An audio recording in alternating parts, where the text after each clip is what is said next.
All set? Ready to go?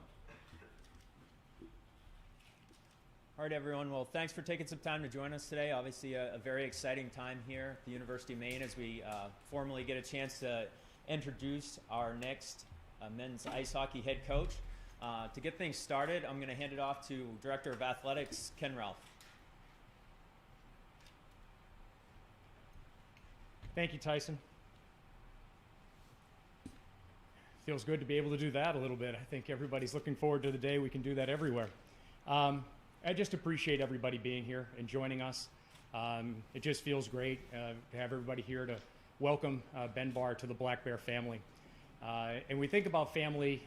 Ben is certainly a family man, and I'm hoping Tara is watching the stream, his wife back in Amherst. Tara, we can't wait to have you up here along with Brooks, Isla, and Griffin. And we just can't wait to welcome you here and have you be a Black Bear. We covered a lot of ground on Wednesday with the first press availability, so we're not going to walk through that again. We'll, if you have individual questions later, happy to take those. But one thing I did want to mention is the feedback from the hockey community in response to Ben's hiring has just been remarkable. People from all over the country have been reaching out, and guys in the NHL and through the collegiate ranks, in the junior ranks, agents. The outpouring of support for Ben and the program has just been fantastic, and it's great to see Maine hockey getting some attention nationally, and just appreciate everybody's comments and everybody's feedback. So that was great to see. I think everybody heard on Wednesday that Ben talked a lot about us being the most prepared team in college hockey, and in the interview he talked about attention to the smallest of details. And one of the comments he made was, if you don't pay attention to the details, you get frayed edges. And when you get frayed edges, that's when things start to unravel. And I've been thinking a lot about that comment, and I think there's a lot to that in terms of that preparation. And I think a lot of folks remember what happened at the University of South Carolina last weekend. Their president had a pretty significant faux pas during their commencement speech, and he accidentally, or he didn't attribute a quote from Admiral William McRaven that he used in his commencement address, and it applies, I think, pretty significantly to what we're doing. And it's entitled the Make Your Bed speech. And Admiral McRaven talked about, if you want to succeed, you need to start your day by making your bed. And the whole gist of the speech is, if you can't do the little things right, you'll never get the big things right. And when we talk about being prepared, that's what we need to put our attention on. We got to get the little things right so we can get the big things right. And that's something that Ben addressed beautifully in the process that we went through with the hiring. And speaking to our community and speaking to everybody who loves Black Bear hockey, we need to make sure we all band together to make sure this program succeeds. We need to provide the resources, the support, and some visionary guidance to make sure this program will excel. We need our community to rise up and commit to assisting in any way possible. And most importantly, we need our fans to fill the Alfond. We have to ensure that this is the most difficult place in Hockey East to play as a visiting team, because that's one of the ways that we're going to accelerate the process here, and the best way that our community can get involved in assuring the future of this program. We're only going to be as good as the effort we put into this, so we need to band together as a group and make sure this happens. So last night I had a wonderful dinner with Rick, Ben's dad, and really enjoyed getting to know him. And he regaled my wife and I with a story, and I wanted to share just a little piece of it here today. Ben was going to school at Shattuck St. Mary's, and like most high school hockey players in Minnesota, had been dragged around from showcase to showcase and different types of events. And a coach in the area talked to Rick and said, "You got to get your kid out to hockey night in Boston." And Rick was like, I don't know if he's been to all these different things. And he says, "Well, by the way, it's $500 to go." And then, do we go? Do we not go? And they hemmed and hawed about it a little bit, and finally decided, no, okay, we'll spend the $500. We'll go to hockey night in Boston. And at hockey night in Boston, he gets seen by a coach named Bill Cahill, who was the assistant coach at RPI at the time, who eventually offered Ben, who ended up going to RPI, who had an incredible career, was a 2-year captain, and it launched a career that now has him as head coach at the University of Maine. And Rick, I'm going to tell you, there's 2 things I know to be absolutely true. The first of which is you're never going to see that $500 again. the second is probably the best money you ever spent. And it gives me great pleasure to introduce the 5th men's hockey coach at the University of Maine, Ben Barr.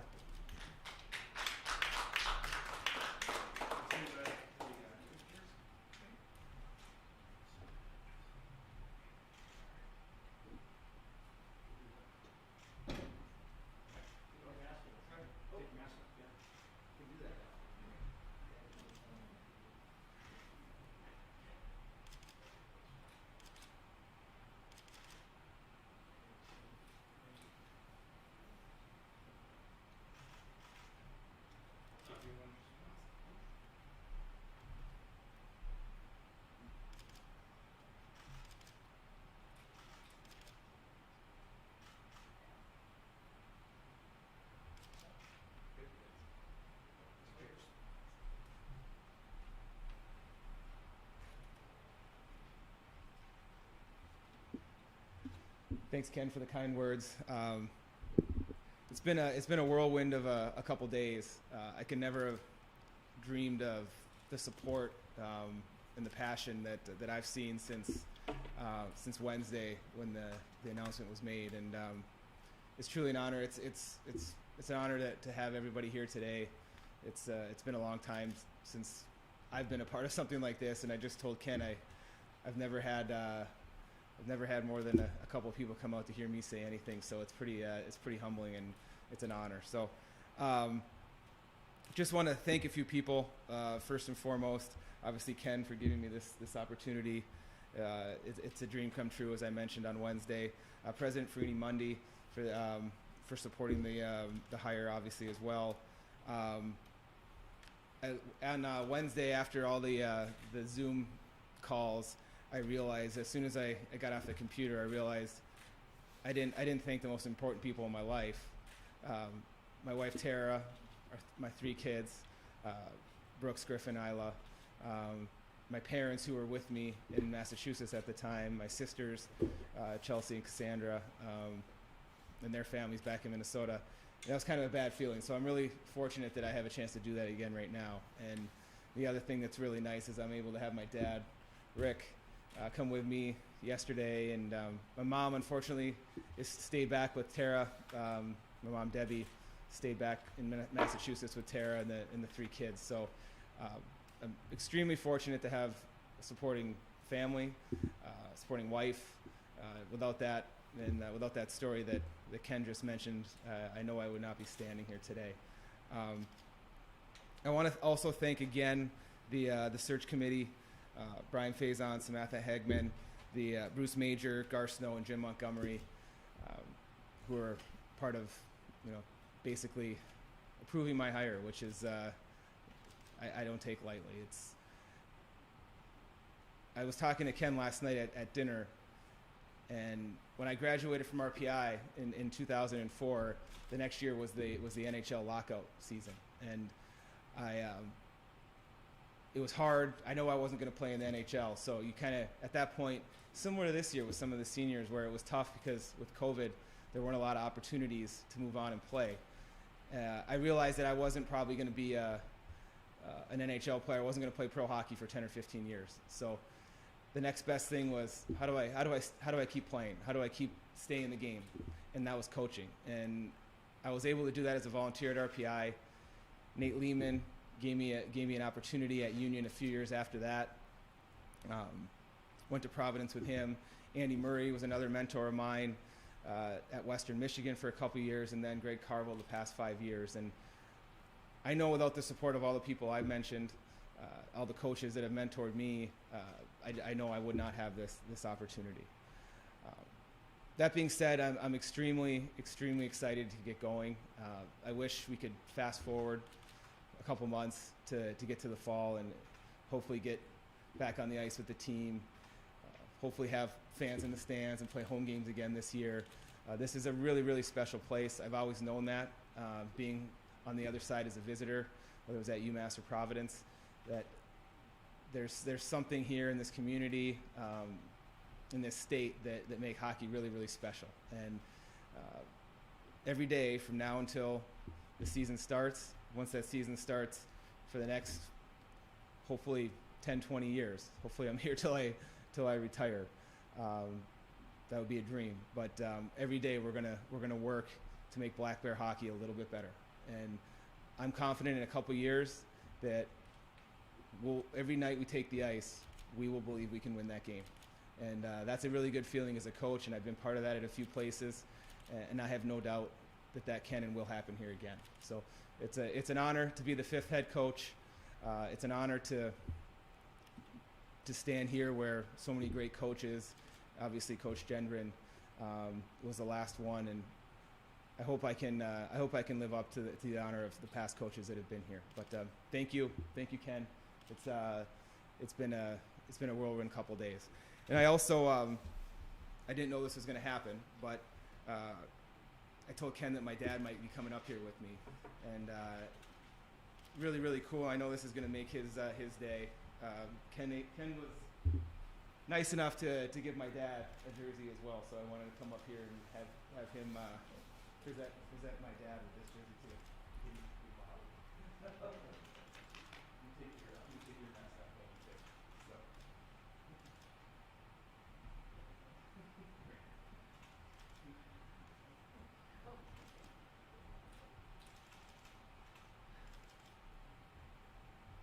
Good. Awesome. Thank you. Good. Yeah, that's fine. So we will have some time after with Coach for some questions, but feel free, if anyone has a question now, Coach is at the podium, we can take a couple questions right now. If you want to raise your hand, I can call you. Sure. Larry Mahoney, Denver Daily News. Ben, how are you? Good, Larry. Can you give us a timetable now that you're the head coach, as far as what's next on the agenda? The coaching staff, do you have slots to bring in? Might you bring in a player or two?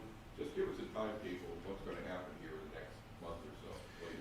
Thank you. Yeah, I think staff is the biggest piece, and I've had great conversations with Ben and Alfie, and I think next week when all this settles down a little bit, I think I'll have more time to sort through that and make those calls, do some homework and get to that part. That's going to be a huge piece of our future, and making those decisions is really important to the team, to the players, and to everyone here. We do have, I think we have room for 1 or 2 players if we want to. As I mentioned on Wednesday, I think sometimes the thought is, okay, we're going to go and we'll bring some players in that we can right now and see what we can. And I've been part of that in the past, and that's not always necessarily the right thing to do.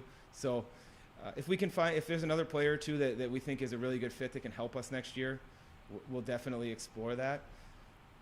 I'm also not, that may not happen as well, so those are things I just really have to dive into in the next month. As you said, I think that is going to be really important. Maybe help too, because you've recruited kids, and there may be some kids out there that may not be as happy and have a relationship with you that may look into the portal also. Is that a possibility? I think it's, and with the new rules, everything's a possibility right now. So it's, sometimes that's good and sometimes that's bad. And I think, we have this transfer portal, and then in the new transfer rules where you don't have to sit out and you can one-time transfer. It's really easy to say, hey, come, I'll take this guy, that player, this student athlete, and I just don't. I think you have to. I think there has to be more into it. There has to be more legwork done. More.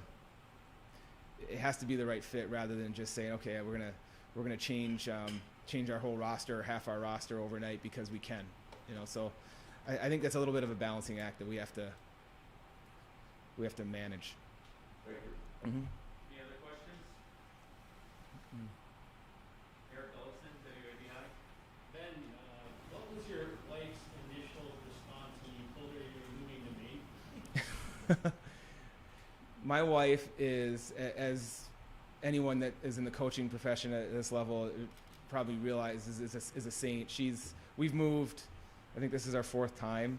So last time we moved was 5 years ago, and it was just us 2. We moved from Michigan to Massachusetts, so that was, okay, we'll go, no problem. This time now we have 5, there's 5 of us instead of 2 of us. So a lot has changed in the last few years, but she is super supportive. she's never been up here, so and unfortunately, obviously, she's still recovering from the birth of her twins. Couldn't come today, but she gets it, and she's always been supportive, and I couldn't ask for a better partner in this. So she's excited to come up, and she also gets to find a new place to live, which she's excited about. So that's always, she likes that part. John Wagner, Fox ABC Bangor.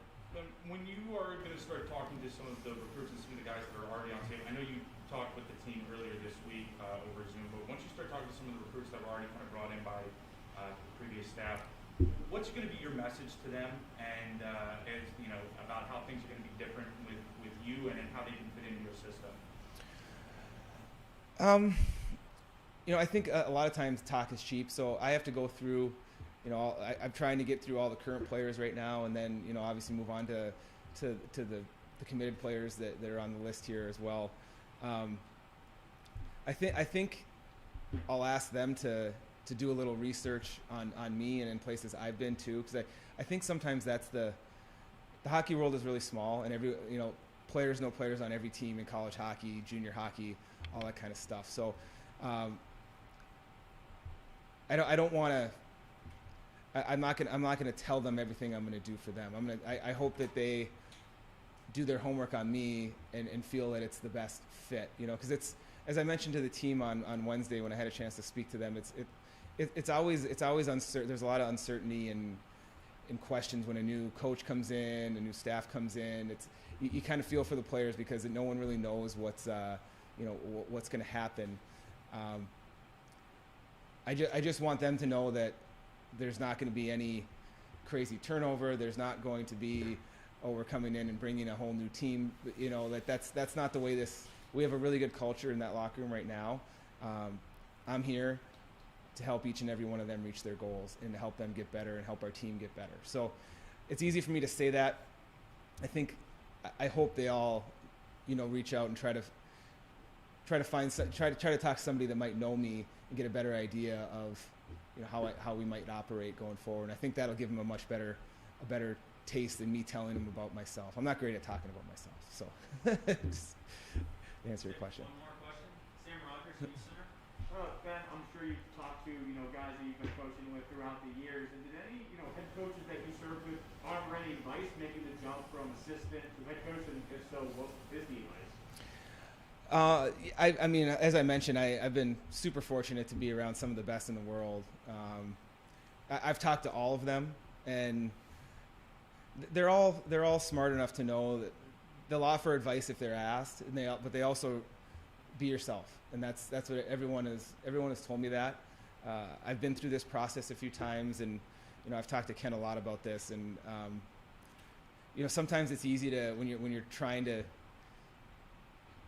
achieve something you've been dreaming of your whole life, of being the head coach at Maine.